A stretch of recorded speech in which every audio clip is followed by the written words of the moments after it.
First, on vaccines. As of last night, approximately 587,900 total doses of the Pfizer and Moderna vaccines have been delivered to the state of Illinois.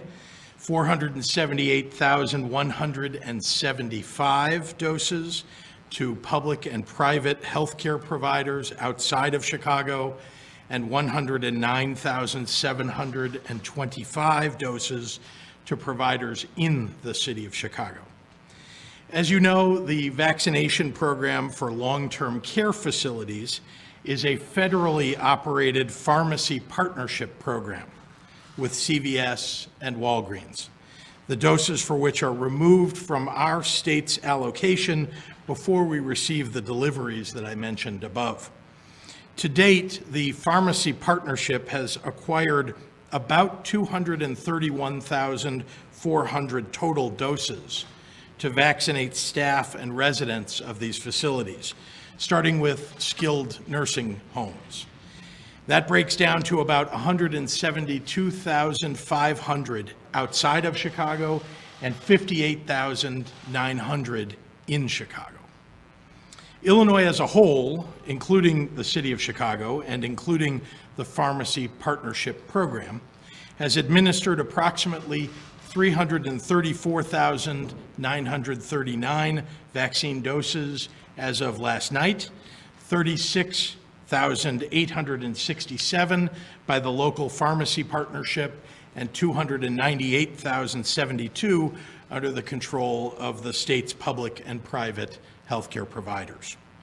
Starting tomorrow, Illinois' latest vaccine numbers will be found on the IDPH website and will be updated daily. While Illinois reports out to the CDC, like all states do, their posting of the latest information about doses administered can be delayed.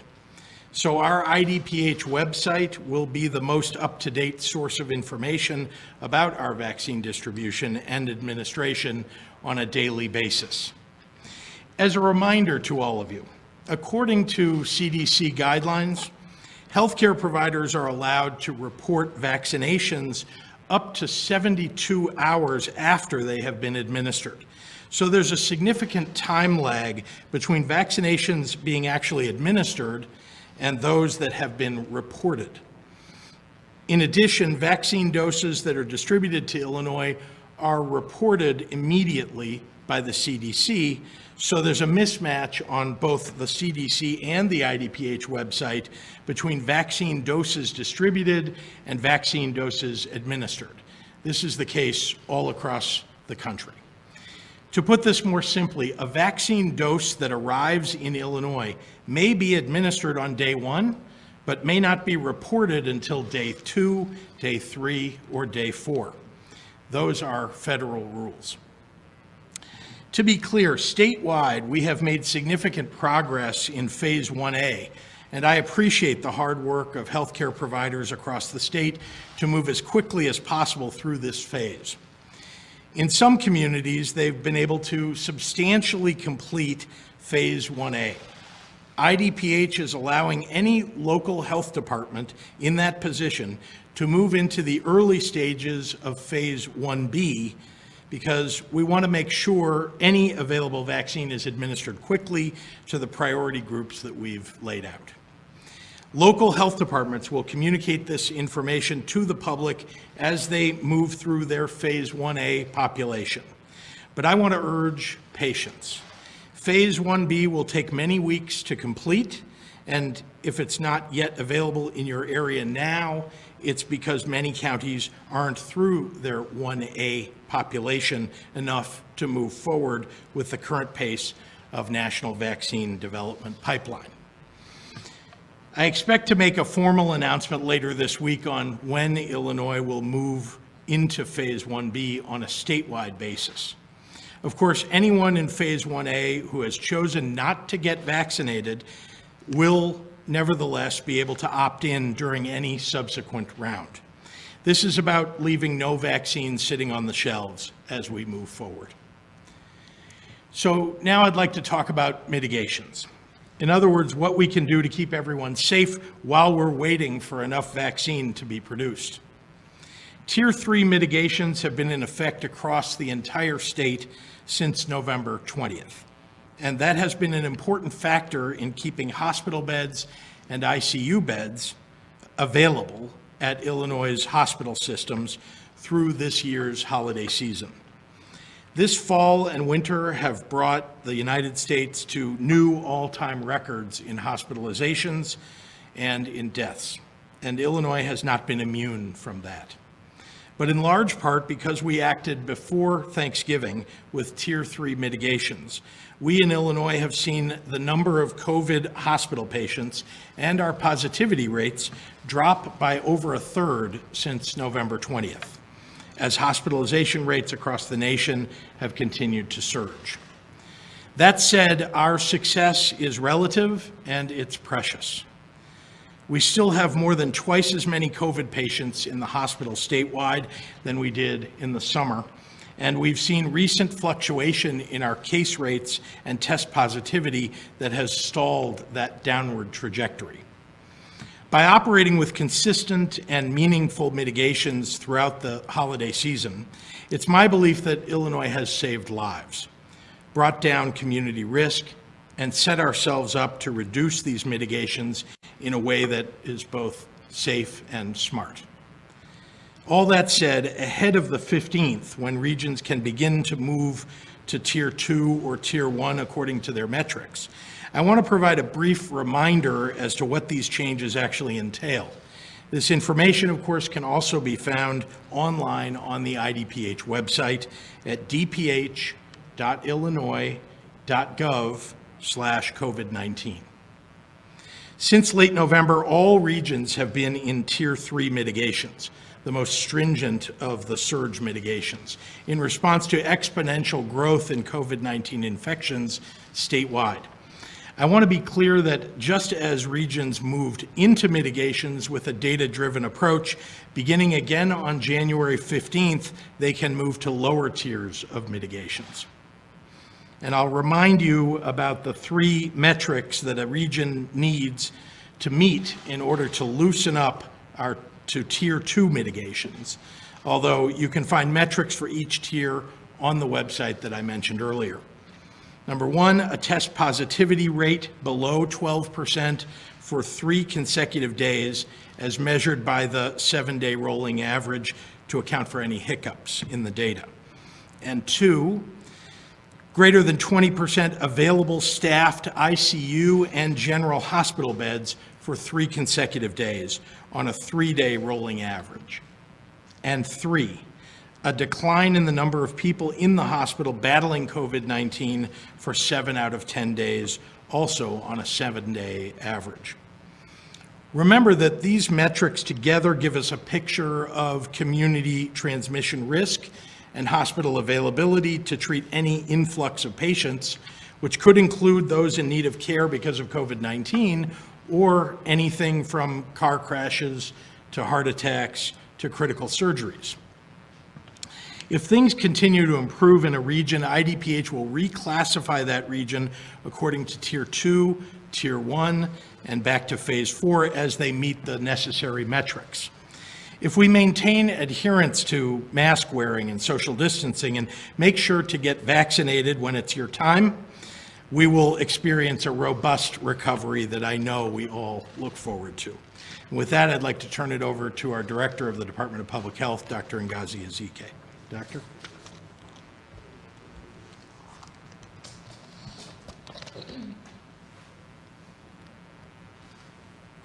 All right. Good afternoon, everyone, and I think it's still appropriate to say Happy New Year.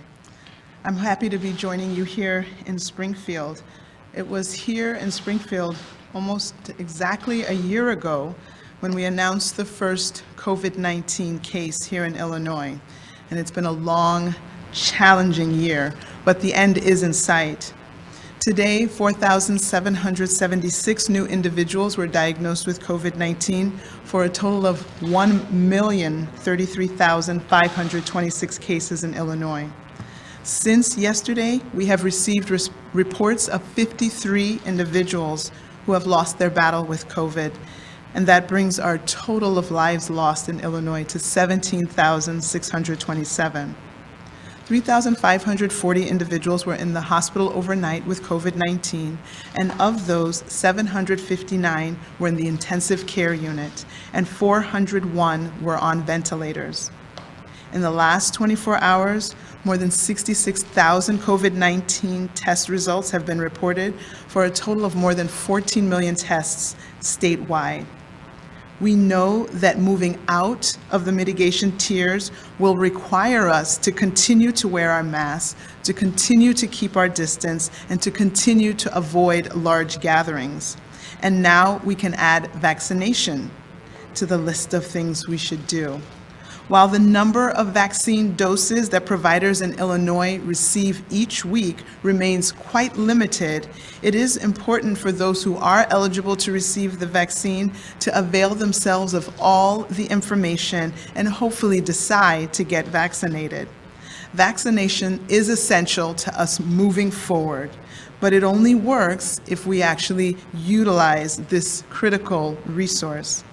I understand that people are hesitant about getting this new vaccine. They are concerned that it was developed quicker than ones we have seen in the past. However, I want to assure you that every step that is required for vaccine authorization was followed for the current COVID vaccine. The vaccines did go through rigorous clinical trials in which thousands of individuals were vaccinated and followed. No step in that process was skipped. The advancements we've made in science and technology have allowed us to reach this point, and we have safe and effective vaccines. As the vaccine becomes more widely available and the number of people who are eligible expands, I want to encourage people to share their vaccination experience by posting photos of them getting their shot and use the hashtag VaxUpIllinois. That's hashtag VaxUpIL.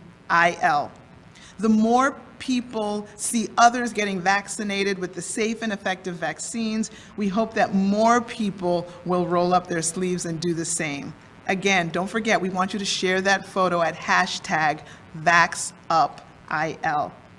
So the 4 steps to beating this pandemic are still wash up, back up, 6 feet of distance, mask up, and now vax up. Thank you.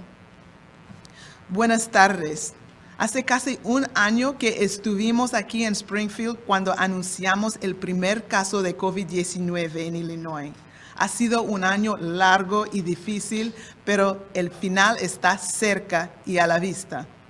Hoy se reporta 4.776 personas nuevas con COVID-19, para un total de más de 1.033.000 casos en Illinois. Desde ayer hemos recibido informes de 53 personas con COVID-19 que han muerto, por un total de más de 17.600 vidas perdidas aquí en Illinois. 3.540 personas estuvieron en el hospital desde anoche con COVID-19. De ellos, 759 pacientes estaban en la unidad de cuidados intensivos y 401 pacientes estaban en ventiladores. En las últimas 24 horas, más de 66,000 pruebas de COVID-19 fueron hechas para un total de más de 14.1 millones de pruebas en Illinois. Sabemos que regresar a través de los niveles de mitigación requerirá que sigamos usando nuestras máscaras, mantener la distancia y evitemos grandes reuniones. Pero ahora podemos agregar ponerse la vacunación también. Si bien la cantidad de dosis de vacuna que reciben los proveedores en Illinois cada semana sigue siendo limitada, es importante que la gente que son elegibles para recibir la vacuna se vacunen. La vacunación es esencial para avanzar, pero solo funciona si las personas se vacunan. Tengo entendido que gente tiene dudas en recibir una nueva vacuna, especialmente una que se desarrolló más rápido que los que hemos visto en el pasado. Sin embargo, se siguieron todos los pasos para la autorización de la vacuna COVID-19. Las vacunas pasaron por rigurosos ensayos clínicos en los que se vacunaron miles de personas. No se falta ningún paso del proceso. Los avances que hemos logrado en ciencia y tecnología nos han permitido llegar a este punto y tener vacunas seguras y efectivas. A medida que la vacuna sea más disponible y la cantidad de personas que son elegibles se expande, quiero alentar a las personas a compartir su experiencia de vacunación. Sube sus fotos o videos en Twitter, Facebook o Instagram usando el hashtag VaxUpIL.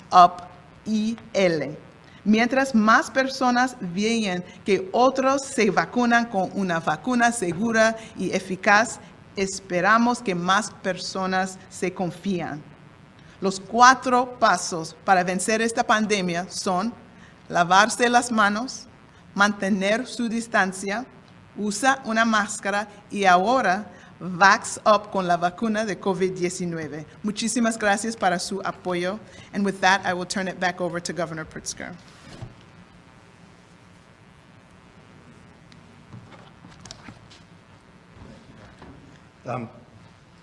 Before I take questions today, I know that many of you will want to get my reaction to the news today out of the Illinois House.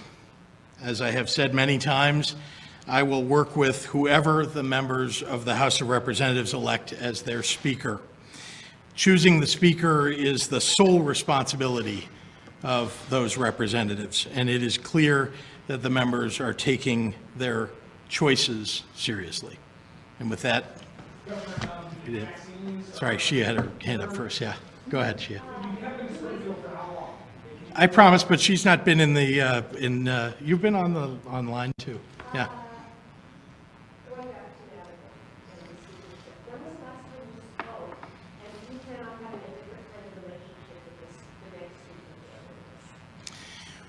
Well, you know, it's the responsibility of the governor to work with the leaders, both parties, and their caucuses. And so the last time I spoke with the speaker was a couple of days ago about the decoupling bill. So that's the last conversation that we had. But I'll work with whoever gets elected as speaker. And again, as I have with the minority leader in the House and the Senate president and the minority leader in the Senate. Did I ask him to step down? No, I was in a conversation about getting things done. He is still the speaker now. We're trying to get decoupling done during this lame duck. And as I've said, the members of the House of Representatives are going to be voting on who their speaker is going to be. On the decoupling bill, why you said that in your budgets that you gave tax incentives to big data centers, companies lucrative like Facebook, is good for jobs. You've made that case. Yep. Why is it bad for companies now to take those tax incentives from companies? Well, let's start with certain are better than others. Certain of these incentives are better than others. That's one thing to take account of. The second is that, you know, the Republicans are want to have it both ways, right? They want to, you know, claim that, you know, they want to demand cuts in state government, but they don't want to accept any that might affect constituencies that support them and write them checks. And so I would just say we've got to look at the entire state budget. We've got to look at expenditures for businesses, and we've got to look at expenditures for individuals. These are going to be painful cuts that get made.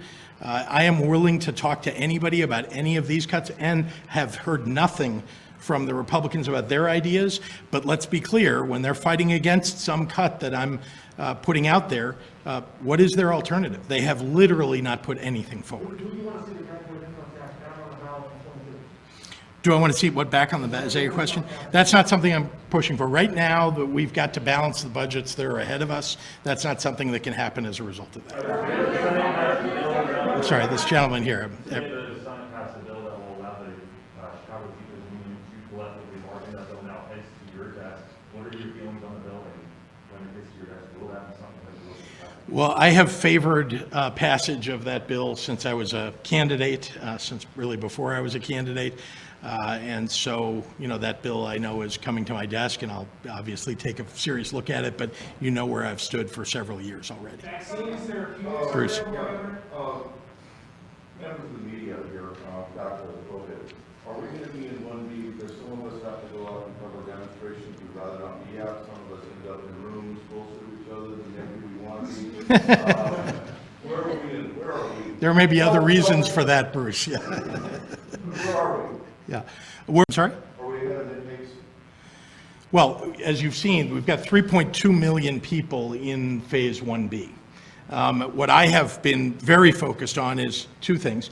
One is lowering the age, because as you know, the people who have died most often from COVID-19 are those who are older.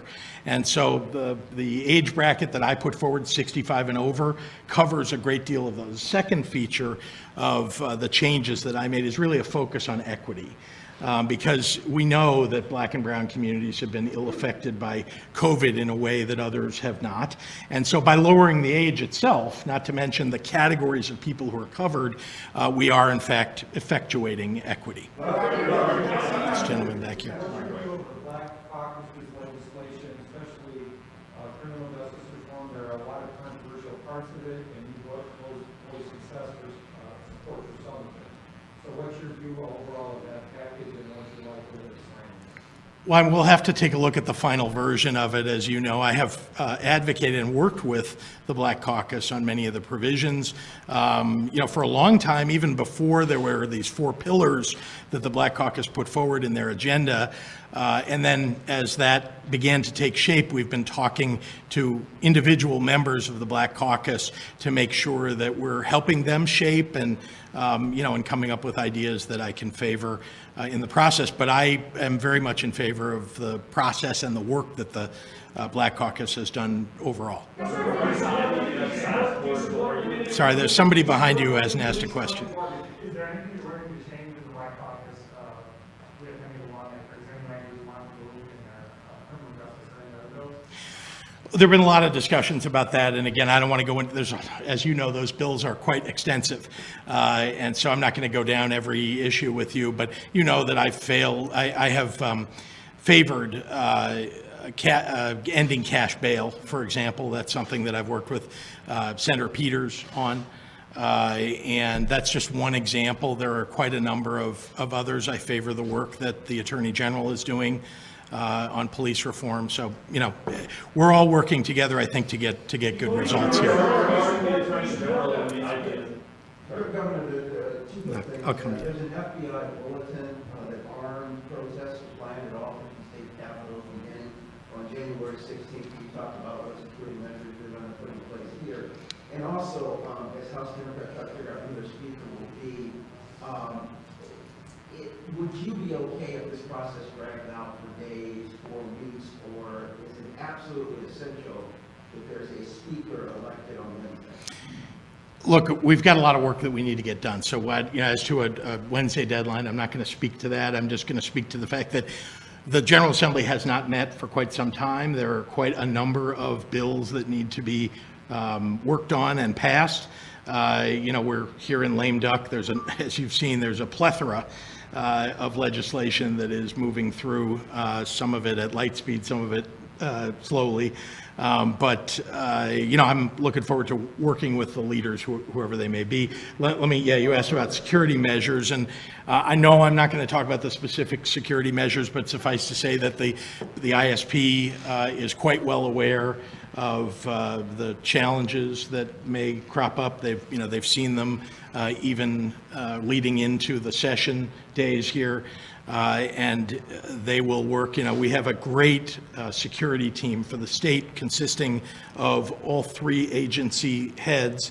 That's General Neely at our National Guard, Director Kelly at the State Police, and General Tate Nadeau at our Emergency Management Agency. And we really work very cohesively, and they've done a terrific job so far. Sorry, Hannah. Yeah.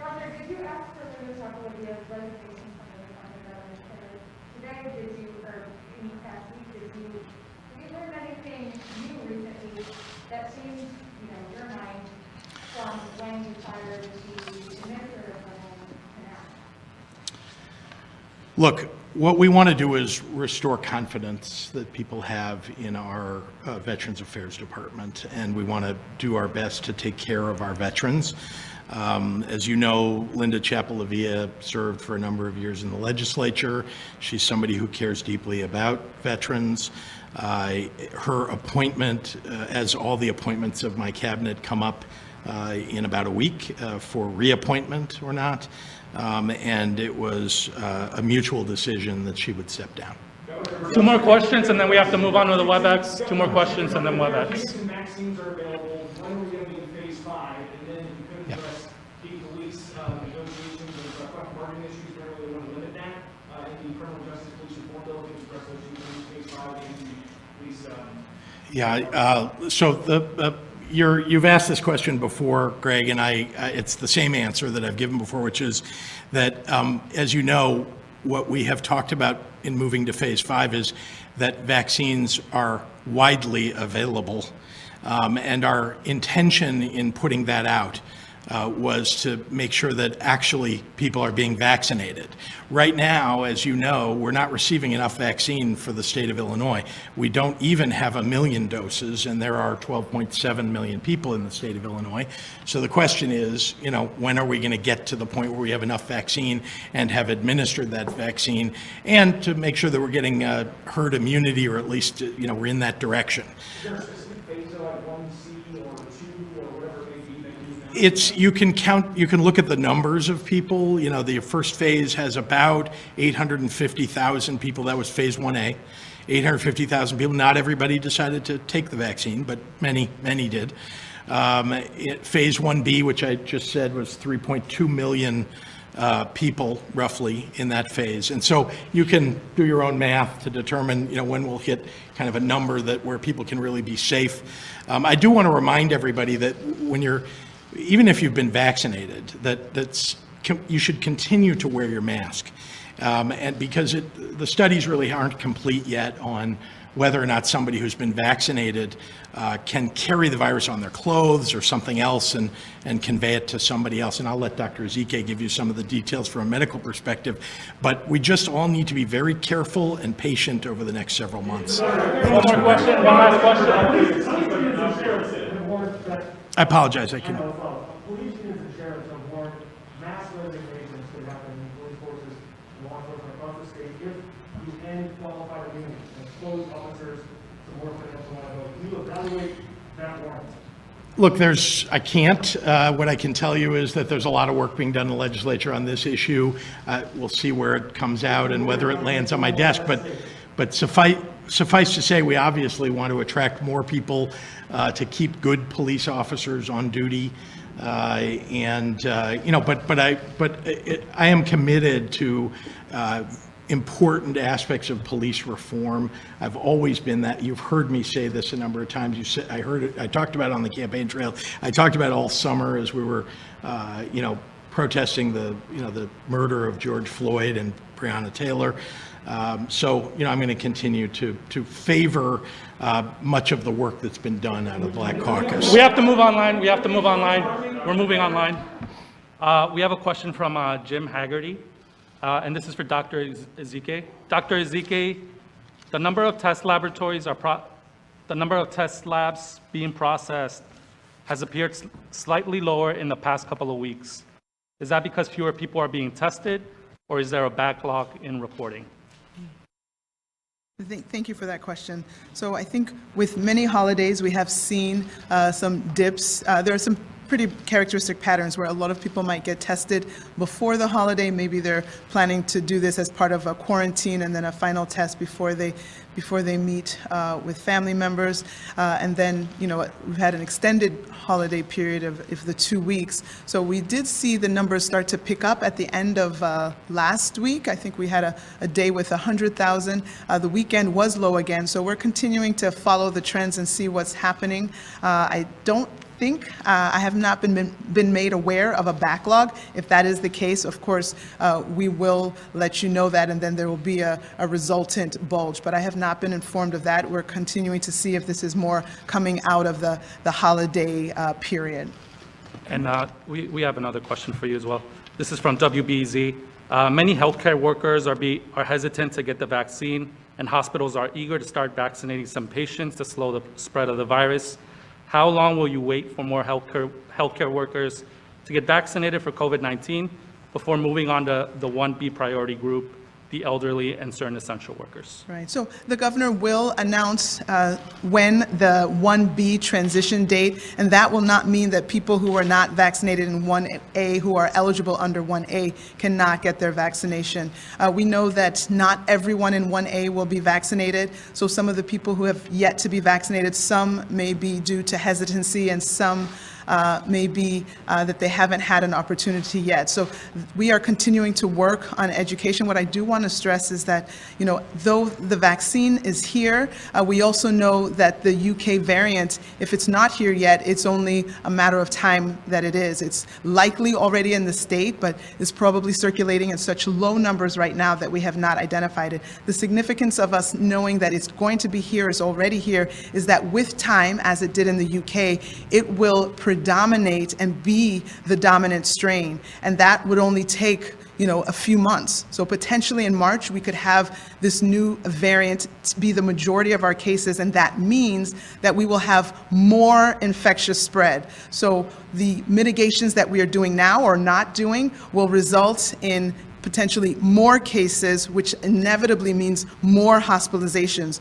So it is very important that we get as many people vaccinated. The beauty of being here at this point, knowing this information about the UK variant, unlike what the UK had, they did not know that this was brewing. We know that this is brewing, and therefore we have the opportunity to use that information and make better choices around the mitigation, around avoiding gatherings, so that we can get as many people vaccinated, stay safe before this variant inevitably takes over and causes what it wants to cause, which is more cases, and eventually that means more deaths. So I'm hoping that we will all be friendly with our masks as we wait to get vaccinated. We know that we're waiting for additional supplies. We're hoping that we'll see many, many more, and maybe even additional vaccines that will help this process go faster.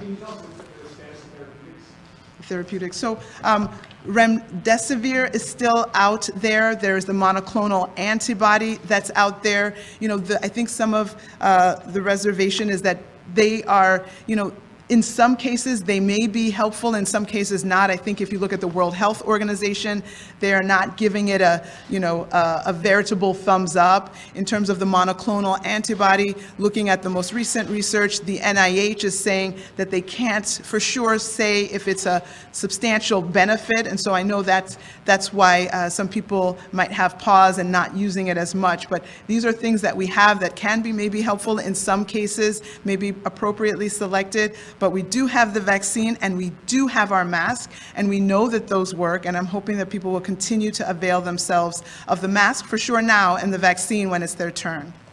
Doctor, we have a post-holiday surge, and when is the state going to be able to increase the pace of vaccinations? Because at this point, it's going to take several years to reach the whole. No, as the governor mentioned, there were only 850,000 people in this initial swath of the population, but as he said in 1B, there are 3.2 million people, and I think everyone knows within that swath, there are lots of eager individuals that want to get the vaccination. So when we make that pivot to that, I think the product will be flying off the shelf, if you will. And so we're looking forward to that, to get larger numbers of people vaccinated every day and get us closer to the end of this pandemic. We have to return to the WebEx. I'm sorry, excuse me one second. I do want to make sure and give you just an additional part of that answer, if I may, which is if you look at my remarks earlier, I actually was addressing precisely that, what you're getting is lagging data about vaccines administered, but you're getting timely data about vaccines distributed, because those get announced immediately, and the administration of those vaccines have 3 days, 72 hours after they're administered, to be reported. So it's a little, there's a mismatch and a time lag. We're actually at a pretty good pace administering. And then I think relative to a question that came in that's in the same vein, hospitals whose tally of vaccines that they said they would need sometimes found that fewer people got vaccinated or chose to get vaccinated than they would have wanted. And so they have excess vaccine that gets left over from that experience.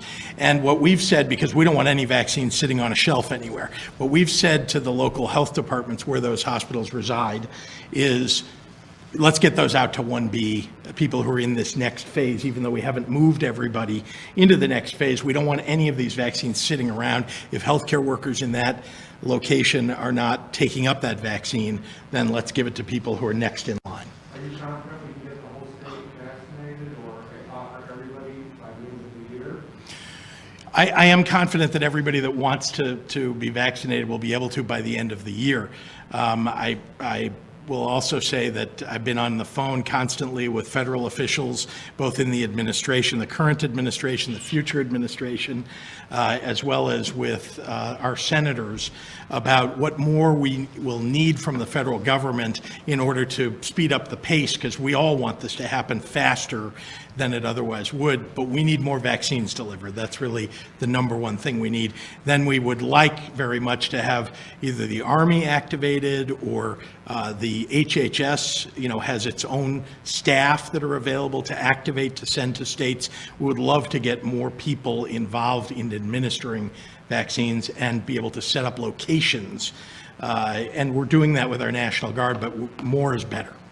We have to return to the WebEx. Excuse me, everyone. yeah. We have to return to the questions online. Apologize, I'll come back. So Amy Jacobson asked this question. A lot of our friends' parents have already been vaccinated in Florida. They live on their own, not in nursing homes, and waited in line in their cars. Why aren't we doing this here in Illinois? Well, they're depriving seniors of vaccines when people who don't belong in the category that's been approved are allowed to get vaccines. I just read a story about foreign nationals who are flying to Florida to get vaccinated ahead of people who are authorized to be vaccinated. That's improper. We have a question from Ryan Boyles from Health News Illinois. What are your thoughts on President-elect Joe Biden's recent comments to release nearly every available dose of the COVID-19 vaccine when he takes office? What would this mean for Illinois? Well, as you know, I wrote a letter with 8 other governors to the Vice President-elect to encourage him to do just that. And he has agreed that he will. That means that we'll get more vaccine earlier. They obviously are going to take care to make sure that we have second doses available at the right times. We've been delivering second doses, 3 weeks for one of the vaccines. You've got to wait for the second dose 3 weeks and 4 weeks for another vaccine. That's something that we're all keeping track of, and the federal government, no doubt, will hold some back, but they've been holding back enormous stores of vaccines, and we should be getting that out to people as fast as possible, especially because we're hitting record numbers of hospitalizations and cases and deaths in the United States. This is from Kelly Bauer, Block Club. Illinois' peak came in mid-November, and things started to go down before the Tier 3 mitigations. Why do we think we hit a peak before the mitigations? And since mitigations went into effect after the peak, why do we think they played a role in decreasing spread?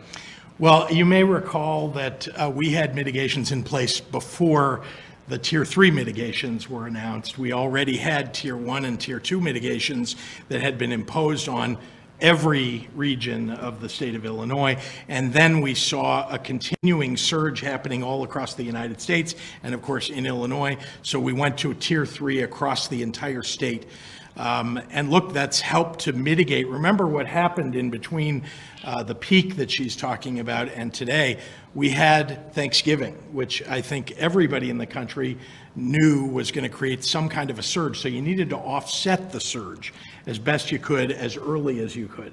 And then, of course, very shortly after came Christmas and New Year's Eve. And that's why, we're now in a position that we're in. Things are going in the right direction. January 15th, we'll be able to move regions from Tier 3 to whatever tier they're qualified for at that point. And this will be our last question. This is from Dan Kramer. We discovered that IDES was mailing out full Social Security numbers to random strangers as a result of scammers. IDES pledged to stop mailing out full socials, period. Why don't all state agencies, including the Revenue Department, promise to do the same? Well, I appreciate your raising the issue about all the other agencies. All I can say is that IDES, working together with the Attorney General's office, with the federal government, FBI, are attempting to deal with these scammers who've come in with hacked data, not hacked from the state of Illinois, but hacked from other sources, and then using that data in order to falsely claim unemployment. This is a federal problem. It's a federal issue. We are on the front lines trying to help deal with that. It's costly to the federal government if it goes through, but we've been able to mitigate or deal with it relatively well in the state of Illinois so that people are not experiencing losses. All right, thank you, everyone. Thank you, everyone. Thanks for watching, and if you haven't already, please consider subscribing to our channel. And while you're at it, please leave us a comment. Thank you for watching.